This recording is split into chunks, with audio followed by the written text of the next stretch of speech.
Halo guys, saya Aidil Mutakin. Pada video kali ini, kita akan membahas tentang sejarah perkembangan kurikulum di Indonesia. Sejarah perkembangan kurikulum di Indonesia telah mengalami berbagai fase yang mencerminkan perubahan sosial dan politik negara. Apa itu kurikulum? Menurut Hilda Tabas 1962, pengertian kurikulum adalah suatu rencana pembelajaran.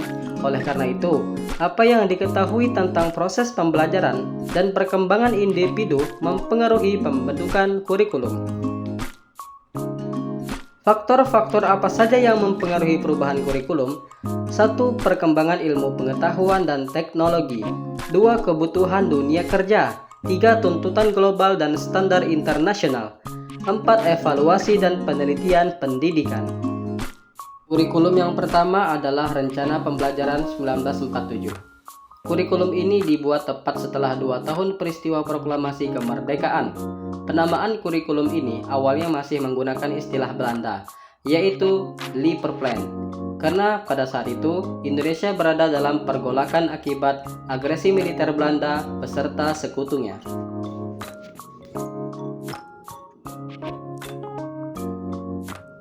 Kurikulum yang kedua adalah Rencana Pelajaran Terurai 1952 atau Kurikulum 1952. Pemerintah melakukan penyempurnaan terhadap Kurikulum 1947 di tahun 1952. Kurikulum ini mengatur pembahasan topik tiap mata pelajaran dengan kehidupan masyarakat harus berkaitan.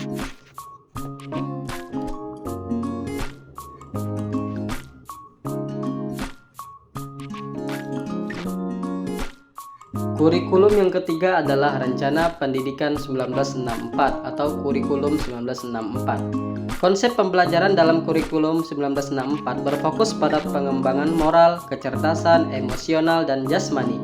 Konsep pembelajaran ini lebih dikenal dengan sebutan Pancawardhana.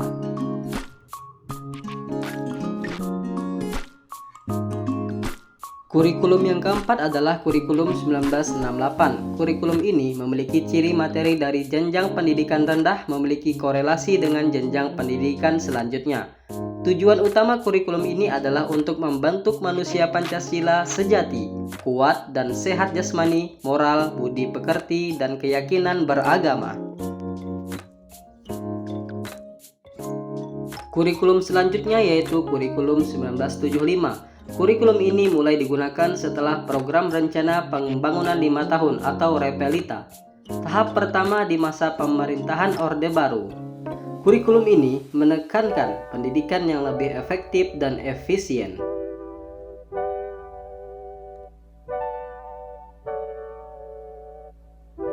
Selanjutnya yaitu Kurikulum 1984. Di tahun 1984 terjadi lagi perubahan kurikulum di Indonesia. Karena kurikulum sebelumnya dianggap lambat dalam merespon kemajuan di kalangan masyarakat. Dalam kurikulum 1984 ditambah juga mata pelajaran Pendidikan Sejarah Perjuangan Bangsa atau PSPB.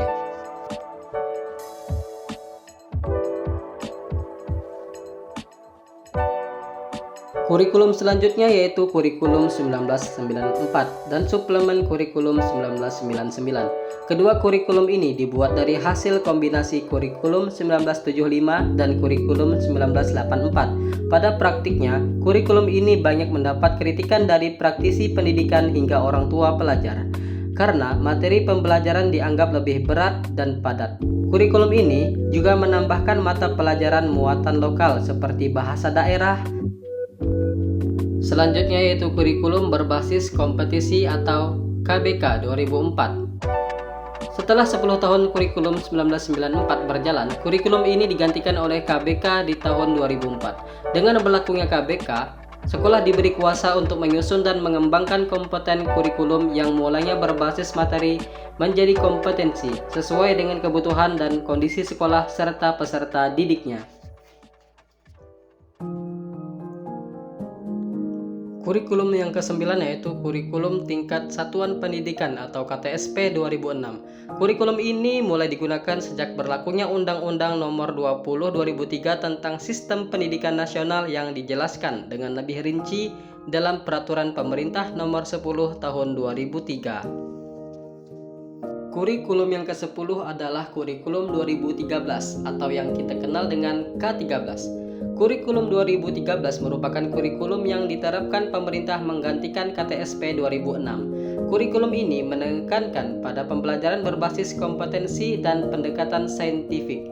Tujuan kurikulum 2013 adalah membentuk siswa yang aktif, kreatif, inovatif, dan mampu menghadapi tantangan abad ke-21. Kurikulum selanjutnya yang saat ini sedang diterapkan di Indonesia yaitu Kurikulum Merdeka. Kurikulum Merdeka diperkenalkan oleh Kemendikbudristek pada bulan Februari 2022 sebagai langkah untuk mengatasi krisis pembelajaran atau learning crisis yang cukup lama. Selain itu, kondisi ini diperparah akibat pandemi COVID-19 yang banyak mengubah proses pembelajaran tatap muka menjadi pembelajaran jarak jauh. Nah, dari penjelasan tentang perubahan kurikulum tadi dapat disimpulkan bahwa perubahan kurikulum di setiap negara sangatlah perlu untuk diadakan sesuai tuntunan zaman, perkembangan iptek, tingkat kecerdasan peserta didik, budaya, sistem nilai, serta kebutuhan masyarakat. Nah, itulah penjelasan tentang perubahan kurikulum di Indonesia. Terima kasih.